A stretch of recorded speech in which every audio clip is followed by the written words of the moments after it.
Alors, ceci étant dit, vous allez commencer par ouvrir votre navigateur.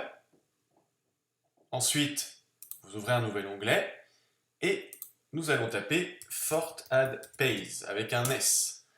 Alors, si vous oubliez le S, c'est pas très grave. De même, si vous vous trompez dans l'orthographe, regardez, moi je me suis trompé là, Google va automatiquement corriger et de toute façon, vous aurez le site qui arrivera en première page. Donc, on va quand même cliquer pour corriger l'orthographe. Pour s'assurer que vous êtes bien sur le bon site internet, vérifiez que vous avez bien ceci: https://www.fortatpace.com. Si c'est OK, vous cliquez sur le lien et le site de FortatPace va s'ouvrir. Alors, ce qui va nous intéresser pour l'instant, c'est uniquement ceci. Ce petit espace où vous avez Member Login, la possibilité d'entrer votre nom d'utilisateur, votre mot de passe et de vous connecter. Alors ça, bien sûr, vous le ferez une fois que vous aurez créé votre compte. Alors petite précision, normalement quand vous arrivez sur le site de FortatPays, celui-ci est censé se trouver en espagnol. Alors à moins d'être un as de l'espagnol, ce qui n'est pas mon cas, il y a une chose qui va vous simplifier la vie, ce sont les petits drapeaux que vous voyez ici. Ok?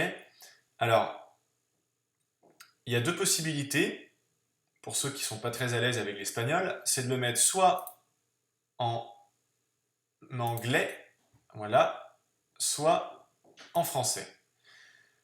Alors, petite précision, si vous le mettez en français, vous allez remarquer qu'il y a quand même des petits bugs au niveau de la traduction.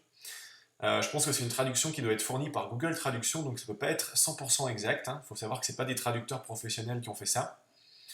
Et si vous le mettez en anglais, ce sera quand même beaucoup plus cohérent avec la langue originale qui est en espagnol. Alors, une autre précision aussi, c'est que, en tout cas en ce qui me concerne, au niveau des drapeaux, il y a un petit décalage. C'est-à-dire que quand je clique sur espagnol, le site devrait se mettre normalement en espagnol, sauf qu'il se met en français. Quand je clique sur anglais, le site se met en espagnol, et quand je clique sur français, le site se met en anglais. Bon, alors je ne sais pas si c'est le cas chez vous ou sur votre navigateur.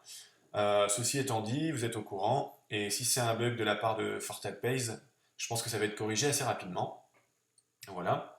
Alors dans cette vidéo, on va choisir l'exemple en français. Je pense que ce sera le plus simple, même si pour ma part, je trouve que c'est beaucoup plus simple de l'utiliser en anglais au niveau de la traduction qui est quand même plus sympa et plus réaliste. Alors, une fois que vous avez fait ce qu'il y avait à faire pour mettre le site dans la langue de votre choix, vous allez cliquer ici, juste sous Login, sur Inscrivez-vous. Alors, si vous mettez le site en anglais, vous allez avoir Register. Mais on va le laisser en français. Donc, vous cliquez ici, vous avez une nouvelle page qui apparaît avec le carré central là, qui va être ce qui va nous intéresser le plus. Donc, ici, commanditaire, ou en anglais normalement sponsor, vous allez avoir en fait normalement un ID, un numéro d'identifiant qui est composé de 5 chiffres et un pseudonyme. Le sponsor en fait c'est votre parrain, c'est la personne qui vous fait rentrer dans l'aventure. Alors généralement ça va être un ami, un proche ou une connaissance, ça va dépendre des cas de chacun.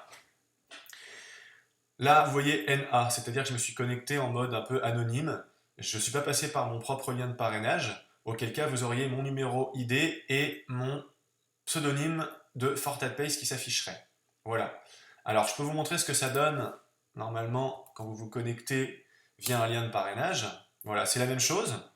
Sauf que, comme je vous disais, vous avez l'ID qui s'affiche ici, le numéro d'identification sur FortatPays de votre parrain et son pseudonyme.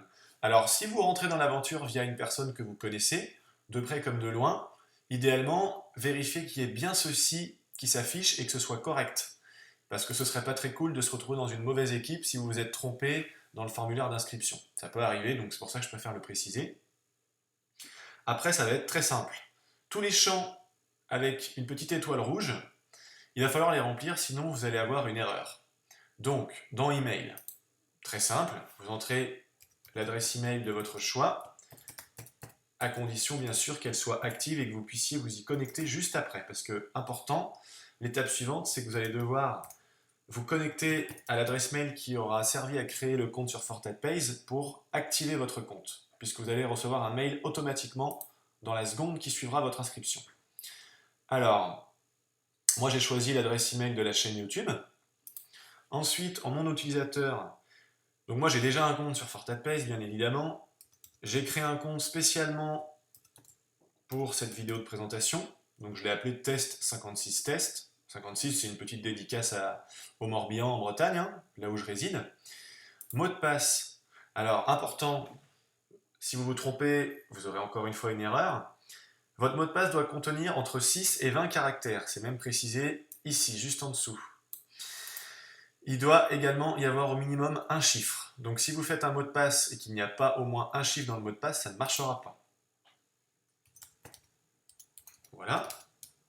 Vous devez répéter le mot de passe. Donc, c'est pas sorcier, vous retapez ce que vous venez de taper, vous vérifiez qu'il n'y ait pas d'erreur. Le CAPTCHA, c'est ce que vous voyez sur la plupart des sites internet, quand vous tentez de vous inscrire ou de vous connecter.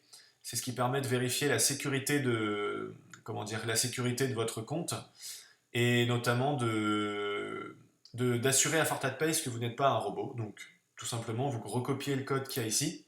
Alors, si le code, je sais que des fois, ça peut être un peu difficile à lire. Si le code est un peu illisible, vous cliquez sur la petite flèche ici, ça va vous en générer un nouveau. Voilà. Donc, vous recopiez le code comme là, dans cet exemple. Ensuite, vous cliquez sur « J'accepte les termes et conditions ». Vous cochez la petite case. Vous pouvez lire les termes et conditions en cliquant ici. Moi, je les ai déjà lus, donc je ne vais pas les relire. Et ensuite, vous cliquez sur « Créer un compte ». Une fois que vous cliquez ici, moi je ne vais pas le faire, comme je vous disais, j'ai déjà activé le compte, donc ça va mettre un message d'erreur. Mais une fois que vous cliquez ici, normalement, vous allez avoir deux choses. Soit c'est OK et vous allez avoir votre compte vient d'être créé, vous pouvez maintenant vous connecter. Soit vous allez avoir un message d'erreur parce que vous avez fait une faute, par exemple, dans le mot de passe, ou dans l'adresse mail, ou dans le code CAPTCHA.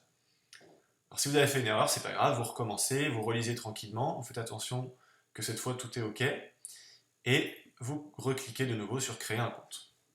Alors normalement, une fois que ça c'est fait, vous pouvez vous connecter directement ici, sauf que, attention, comme je l'ai précisé,